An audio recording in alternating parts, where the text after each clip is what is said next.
The European People's Party, we are the Christian Democrats of this continent. So we are value-based and we are strongly in favor of Europe. We are the founding party of the European Union. The European People's Party, often referred to as the EPP, is the centre-right parliamentary group.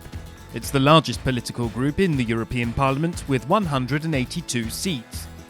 The EPP group in Parliament has existed in one form or another since 1953, making it the oldest pan-European political group.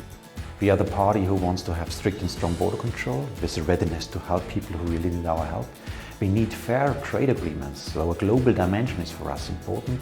And as a third element, we want to create jobs inside of the European Union, because especially young people cannot have a future without jobs. The EPP group has MEPs from 26 of the 28 member states, with the exception of the UK and Estonia. What we have to do is to make out of the European Union also a more democratic Europe. That's why we fight for a strong European Parliament.